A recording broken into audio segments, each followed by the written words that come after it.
This is for the Plinko board narration challenge. This is the creation story. It's a very key story, and we'll be looking into it in deep depth, and we will be looking into a bit of how it argues against evolution, and some other interesting points that I found out. I'll put it all into a little PowerPoint, and we'll see how it goes. I found it very interesting, difficult. It took me a while to do this, so please subscribe to Messy if this works. If you like it, and we should probably get going. Let's get over to the computer and start the PowerPoint. Okay, let's get going. Hello. Here I am at the PowerPoint. Sorry, for the, perfectionists about how the Earth is rotating the wrong way, but never mind. So this is the, story of creation from MmmBap Productions, and I am part of Robin and Matthew, so let's see what it looks like.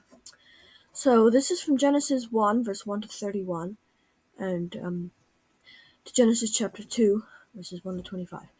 So, I will be sending a link out so that you can look at this presentation whenever you want, and I've also created like a storyboard, whiteboard thing, so you can look at that as well. So, yeah. So, this is the story of the creation of the world, and it is a very key story in the Bible. It is one of my favorite stories, one of my favorite parts of the Bible. I'm very excited to see how this goes with evolution, how it all fits together to turn into the world that we know now. So let's get into it. I have created a slide for each day, and then some other bits, and then some interesting points that I found. So let's get going. So, day 1. Light, day and night. So, as you can see on the screen, there it went from blackness to light, and they called it. Yeah. So let's read this. In the beginning, God created the heavens and the earth. The earth was without form and void, and the darkness was over the face of the deep. And the Spirit of God was hovering over the face of the waters. And God said, "Let there be light," and there was light. And God saw that the light was good. And God separated the light from the darkness. And God called the light day, and the darkness night. And there was evening, and there was morning the first day. By the way, for copyright's sake, this is from the ESV Bible. As you can see on the screen, there's darkness, turns to light, and then he called the darkness night the light day. So next, we have day 2, the sky and heaven. So, and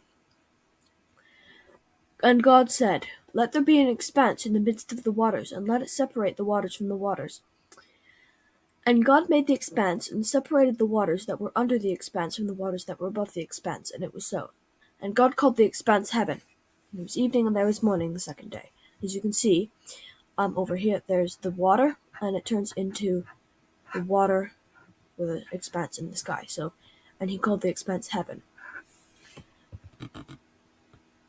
Day 3, land and plants. So, God said, "Let the waters under the heavens be gathered into one place, and let dry land appear." And it was so. God called the dry land earth, and the waters that were gathered together he called seas. And God saw that it was good. And God said, "Let the earth sprout vegetation, plants yielding seed, and trees fruit in which is their seed, each according to its kind on the earth." And it was so. The earth brought forth vegetation, plants yielding seed according to their own kinds, and trees bearing fruit in which there is their seed, each according to its kind. And God saw that it was good. And there was evening, and there was morning, the third day. So, as you can see on the screen, there is water, and then the sky above. I didn't put that in, but yeah. And then dry land appears in the water. And then from the dry land, there appears trees and plants And yeah, on to day 4. So day 4 is the sun, moon, and stars. And God said, "Let there be lights in the expanse of the heavens to separate the day from the night. And let them be signs for seasons and for days and for years, and let them be lights in the expanse of the heavens to give light on the earth." And it was so. And God made the 2 great lights, the greater light to rule the day and the lesser night to rule the night, and the stars. And God set them in the expanse of the heavens to give light on the earth, to rule over the day and over the night, and to separate light from the darkness. And God saw that it was good. And there was evening and there was morning the 4th day. So, there's the sun in the sky, and then the moon and the stars for the night. On day 5, the birds and the sea creatures and birds. And God said, "Let the water swarm with swarms of living creatures, and let birds fly above the earth across the expanse of the heavens." So God created the great sea creatures and every living creature that moves with the water, with which the waters swarm according to their kinds, and every winged bird according to its kind. And God saw that it was good, and God blessed them, saying, "Be fruitful and multiply, and fill the waters in the seas, and let birds multiply on the earth." And there was evening and there was morning the 5th day. So as you can see, there's birds in the sky, and shark and a fish in the sea. And I split day 6 into 2 parts. There's 2 definite parts. So, day 6, part 1, is the livestock and the animals. God said, "Let the earth bring forth living creatures according to their kinds, livestock and creeping things, and beasts of the earth according to their kinds." And it was so. And God made the beasts of the earth according to their kinds, and the livestock according to their kinds, and everything that creeps on the ground according to its kind. And God saw that it was good. So as you can see here, there's a cow, a dog, a snake, and a worm. The worm isn't very to scale, but whatever. And we have day 6, part 2, which is mankind. And God said, "Let us make man in our image and after our likeness, and let them have dominion over the fish of the sea, and over the birds of the heaven, and over the livestock, and over all the earth, and over every creeping thing that creeps on the earth." So God created man in his own image. In the image of God he created him. Male and female he created them. And God blessed them.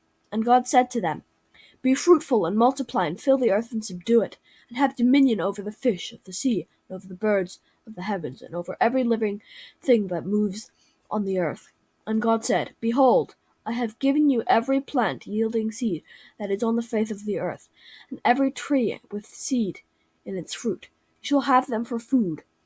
And to every beast of the earth, and to every bird of the heavens, and to everything that creeps on the earth, everything that has the breath of life, I have given every green plant for food." And it was so. And God saw everything that he had made, and behold, it was very good. And there was evening and there was morning the 6th day. So, as you can see, there's dust, and it turns into Adam. So, next is day 7. God rests. This is now we're on to Genesis chapter 2. "Thus the heavens and the earth were finished, and all the host of them. And on the 7th day God finished his work that he had done, and he rested on the 7th day from all his work that he had done. So God blessed the 7th day and made it holy, because on it God rested from all his work that he had done in creation." Over here you can see there's a man sleeping.